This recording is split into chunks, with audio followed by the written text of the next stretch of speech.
Aunt बहुत ही सुंदर लग रही थी। कुछ ही देर में राजा रानी, दरबारी और राज्य की पूरी प्रजा सो गई। काला बादल राज्य के ऊपर छा गया और पूरा राज्य अंधेरे में डूब गया। समय बीतने के साथ राज्य के चारों ओर कंटीली झाड़ियां उग गई और राज्य उसके पीछे छुप गया। अब वह राज्य बस किस्से कहानियों में रह गया था। वहाँ की सोई हुई राजकुमारी के किस्से दूर दूर तक सुनाए जाते थे।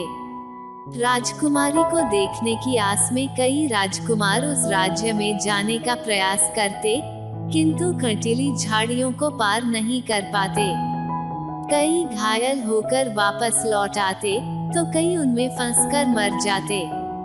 राजकुमारों की मौत की खबर फैलने के बाद सबने वहां जाना छोड़ दिया। ऐसे ही 100 वर्ष बीत गए। एक दिन इवान नामक राजकुमार ने सोई हुई राजकुमारी की कहानी सुनी। कहानी सुनकर वह उसे चाहने लगा। उसने तय किया कि वह उसे एक बार देखने अवश्य जाएगा और उसे नींद से जगाने का प्रयास करेगा। खतरे को देखते हुए सबने उसे वहां जाने से मना किया, किंतु वह नहीं माना और रोजामांड की खोज में निकल पड़ा। कई दिनों की लंबी यात्रा के बाद वह कंटीली झाड़ियों के पीछे छुपे उस राज्य के पास पहुंच गया, जहां रोजामांड सोई हुई थी। जिस दिन वह वहां पहुंचा, तब तक रोजामांड को सोए 100 वर्ष पूरे हो चुके थे। राजकुमार इवान ने कंटीली झाड़ियों को किसी तरह अपनी तलवार से काटकर पार किया और राज्य में घुस गया। राज्य के अंदर जाने पर उसने देखा कि पूरी प्रजा सोई हुई है। वह राजमहल के पास पहुंचा, तो दरबानों को भी सोता हुआ पाया। महल के अंदर प्रवेश कर वह राजदरबार में पहुंचा। वहां राजा रानी सहित सारे दरबारी सो रहे थे। महल में घूमता हुआ वह अंततः उस कक्ष में पहुंच गया, जहां रोजामांड सोई हुई थी। सोई हुई राजकुमारी रोजामांड को देखकर राजकुमार का उसके प्रति प्रेम और बढ़ गया। वह रोजामांड के पास गया और उसके हाथों को अपने हाथ में लेकर चूम लिया। जैसे ही उसके रोजामांड को चूमा, दुष्ट परी का श्राप समाप्त हो गया और रोजामांड नींद की नींद टूट गई।